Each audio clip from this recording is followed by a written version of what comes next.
Olá, meu povo! Meu nome é Alana Vitória Conte e hoje a gente vai falar de indústria cultural. Ah, pronto. Vai vir com teoria da conspiração, de que a imprensa manda na gente. Escuta aqui, eu mando em mim mesmo, tá? Não começa com essas baboseiras de... Isso aí é pra apoiar político, tá? Nem começa. É tudo mentira, tá? É tudo falsidade. Sempre vai ter aquele ser humano que vai brotar no vídeo, do nada, e vai querer dizer que a teoria da conspiração da direita, a teoria da conspiração da esquerda, é teoria da conspiração dos Illuminatis. Não é.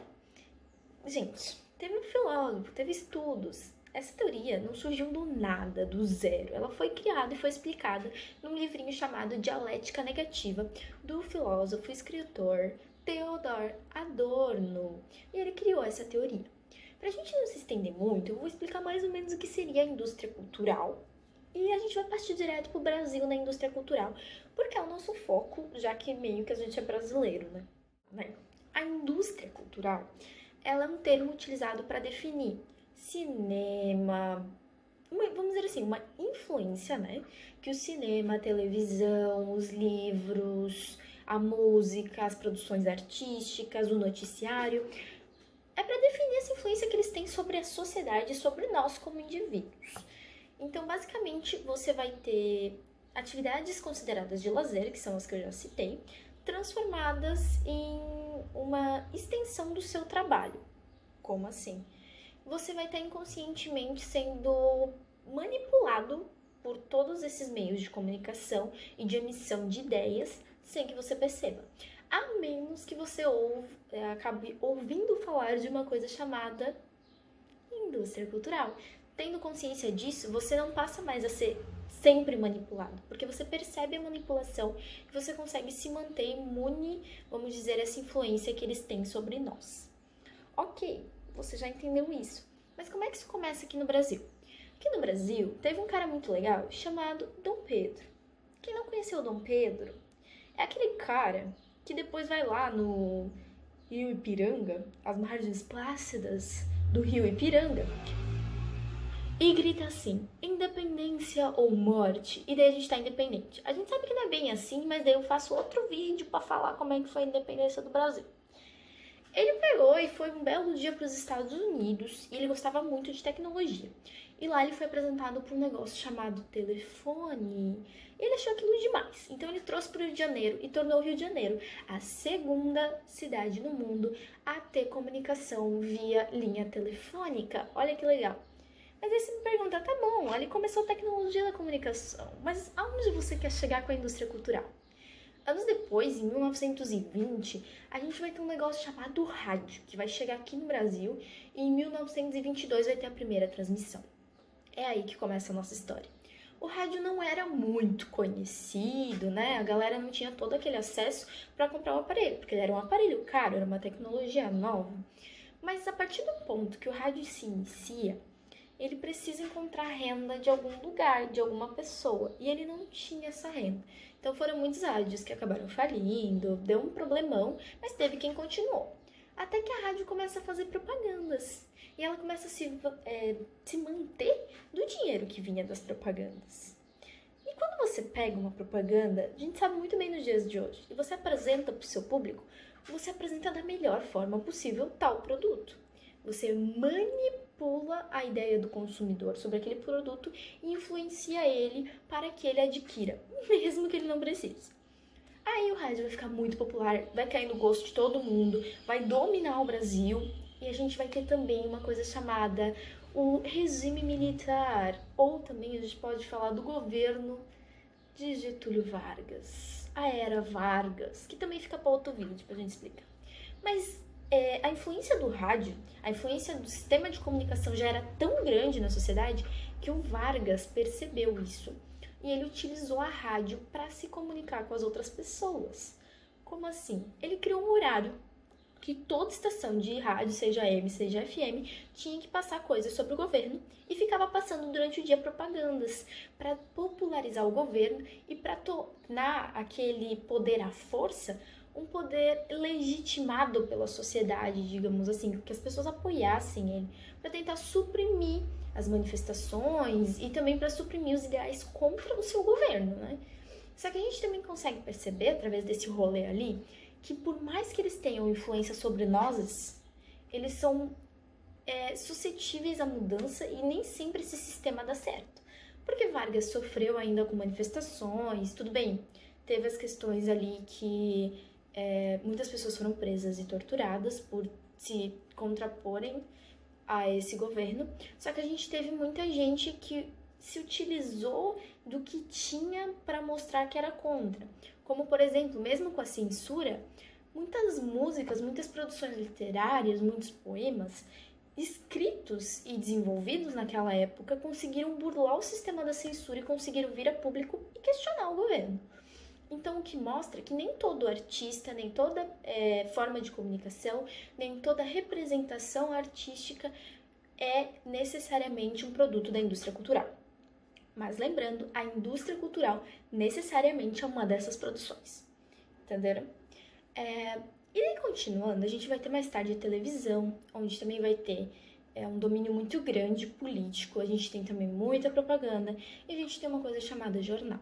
E se você pensa que as emissoras surgiram para mudar o mundo e para serem a favor totalmente do povo, você está enganado, meu amigo, porque as emissoras continuaram apoiando o governo muitas vezes, principalmente uma certa emissora que está bem alta hoje, chegou a apoiar o governo de Getúlio Vargas, o que deixa muita gente de cabelo em pé, mas sim apoiou. Paciência, passado é passado, o que vale agora é mudar o presente, né? Então vamos continuar para não dar mais bafafá. Vale ressaltar também que hoje muitas rádios AM e FM são comandadas por políticos ou por empresas. Então tome cuidado que muitas vezes o que você escuta no rádio foi muito bem harmonizado para poder fazer com que você escolha da forma que eles pensaram quem é o mocinho de algumas histórias e quem é o bandido. Cuidadinho. E as emissoras de TV é a mesma coisa, gente. Jornal, ele trabalha muito com sensacionalismo. Ele quer que você fique chocado com a notícia. Se a notícia é que certa pessoa matou outra pessoa, mas porque tinha um motivo, por mais que morte não seja legitimada por um motivo, né, galera? Mas tinha um motivo, mas eles falam assim, não, o motivo é isso, isso, isso, ou o motivo é que roubou uma manteiga. Não, vamos falar que o motivo foi que entrou, fez o maior da paterna e daí fez isso, aquilo, que... E é sensacional aquela notícia. Todo mundo liga a TV pra ver. E muitas notícias são manipuladas. Não tô dizendo que são fake news o que você tá vendo na sua televisão, por mais que a gente tenha que prestar atenção nisso. Mas eu tô dizendo que muita história é contada como convém aos seus autores e não como realmente aconteceram. Cuidadinho, né, galera? Novela. Novela é produto da indústria cultural. Porque assim, meu anjo, tá contando a história de certas pessoas. Mas você já percebeu que antigamente a mulher na novela ficava em casa, o cara trabalhava? Era aceito pela sociedade e muitas novelas mostraram isso até que, virou a verdade. Até hoje tem gente que acredita nisso, que é a verdade. Mulher fica em casa e deu. Aí agora a sociedade conseguiu vencer esses tabus e conseguiu trazer questões, por exemplo, sobre a diversidade cultural, sobre a desigualdade social, sobre algumas preconceito. Meu, preconceito é um negócio que a televisão adora, vocês já perceberam? Porque assim, gente, é muito legal que a televisão esteja representando o público LGBT, o público negro, o público afrodescendente e N públicos que sofrem com preconceito diariamente. É super legal, isso precisa ser notado. Só que não pense que a televisão está mostrando isso porque é certo apenas, é porque dá audiência. Hoje, o público foco deles é voltado a um público a favor dessas questões e quer ver essas questões. Então, eles colocam lá na novela algum símbolo que represente essas causas, porque daí você vai assistir e pode perceber que Malhação, por exemplo, se você olhar todo o histórico, ela foi se adaptando à sociedade para gerar lucro, dinheiro. O mundo é movido a dinheiro. Lembra do sistema capitalista, meu amor. Eles não colocam na televisão só para apoiar a causa, é porque vai dar renda.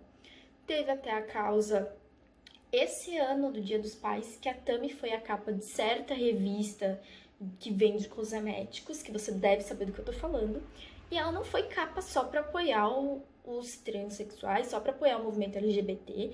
Não. Pode ter, alguém lá na hora de desenvolver pensou nisso, sim.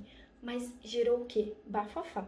Tanto com críticas positivas quanto negativas, esta bela marca estava em alta, gerando lucro. As pessoas compraram, ela conseguiu uma divulgação de graça, então só saiu no lucro. Mas se a gente continuar a história da indústria cultural, que não é tão presente, por exemplo, digamos, na literatura brasileira, porque não é uma literatura de fácil acesso, a gente tem muito imposto em cima dos livros e eles querem cobrar mais ainda, fique atento, pelo amor de Deus. Já tá difícil comprar livro, se cobrar mais, gente, eu vou falir por mês, pelo menos. Mas enfim, se a gente continuar, tem uma outra questão que é muito forte na indústria cultural e que vai surgir com a chamada geração Z, que vai se consagrar com isso que eu vou falar, que é a internet, um mundo de possibilidades, redes sociais, é tudo no estalar de dedos, tudo por mensagem. Tá tudo tão fácil que eu vou te contar uma coisa que você vai ficar chocado. O seu celular, ele faz ligação. Sério. É um negócio que você consegue falar com a pessoa ligando. E não é pelo WhatsApp, meu anjo. E você não vê a pessoa. É louco. Muito louco. E tinha uma época que ele só fazia isso. Sério mesmo. Bom, brincadeiras à parte. Mas a internet trouxe N possibilidades. E a internet é uma arma usada pela indústria cultural. Porque a gente vai ter plataformas que vão lançar filmes. Por exemplo, Netflix. E esses filmes têm uma influência na nossa sociedade. A gente tem redes sociais que vão te mandar anúncios que vão ser voltados para o que você pensa, vamos dizer assim. Quem nunca falou perto do celular que queria comprar um batom ou queria comprar um carro e, tipo, entrou no Facebook e tinha um anúncio? É para te influenciar, além de outros anúncios mais que vão trazer questões políticas, vão trazer um monte de coisa, né, gente? A internet, ela é uma arma da indústria cultural, mas ela também é uma arma contra a indústria cultural. Por quê? Porque a geração Z, que eu já citei, que vai ser a galera ali de 1995 até 2010, porque sim, depois de 2010 já é geração alfa. Se você nasceu antes de 2010, você tá velho. Como eu. Paciência. Enfim, essa galera é muito crítica. A gente foi criado e foi educado por quem passou por muitas coisas erradas no passado, como a gente já aprendeu. Por exemplo, presta atenção no seu professor de sociologia, na sua professora. Ela usa ou ele usa muito exemplo da vida deles, porque eles passaram por essas épocas. Não tô chamando de velho, tô falando que os preconceitos, as questões sociais, elas são velhas e é muito novo você querer combater isso. É muito geração Z. É muita gente, tá ligado? E lá no Twitter militar, é muita gente. Mas porque a gente foi educado assim. Então, o próprio sistema que criou os nossos mestres acabou ensinando pra eles como criar a próxima geração, para que a próxima geração burlasse o sistema, que no caso somos nós. Então a gente tem que militar mesmo, tem que, né, sem ofender, assim, a gente é uma geração que entende muito bem o conceito de liberdade de expressão, a gente entende muito bem que a liberdade do outro, desde que não fira a minha, ela diz respeito a ele. Ele faz o que ele quiser. Ele gosta de homem, ele gosta de mulher. Se ele quiser mudar de sexo, é uma questão dele. A identidade de gênero é dele, a opção sexual é dele. Não me importa o que ele escolher. Isso é uma coisa que para gerações mais passadas vai ser tipo, meu Deus. Como eu já citei o Theodor Adorno, né, que foi quem trouxe este belo termo para a sociologia, para você estudar no seu terceirão, para você estudar por curiosidade aqui no YouTube, eu queria falar uma frase que eu acho dele que é maravilhosa e que é muito boa para a geração Z, para a geração alfa que tá vindo aí, e para as outras gerações também, que é a frase que diz assim, vou usar a colinha. Liberdade não é poder escolher entre preto e branco, mas sim abominar esse tipo de proposta de escolha. Pensem nisso, fica a reflexão. E quem gostou do vídeo, curte, compartilha aquele nananã, não vou encher o saco. Mas eu quero muito que vocês comentem um tema pro próximo vídeo, pra gente poder continuar. Não tenho vinheta por enquanto, mas eu vou dar um jeito. Confia no pai que a vinheta sai. Beijão, fiquem com Deus ou com o que vocês crerem, ou se não crerem nada, fica aí contigo mesmo. Sejam felizes, cuidem da sua saúde e bebam água. Tchau!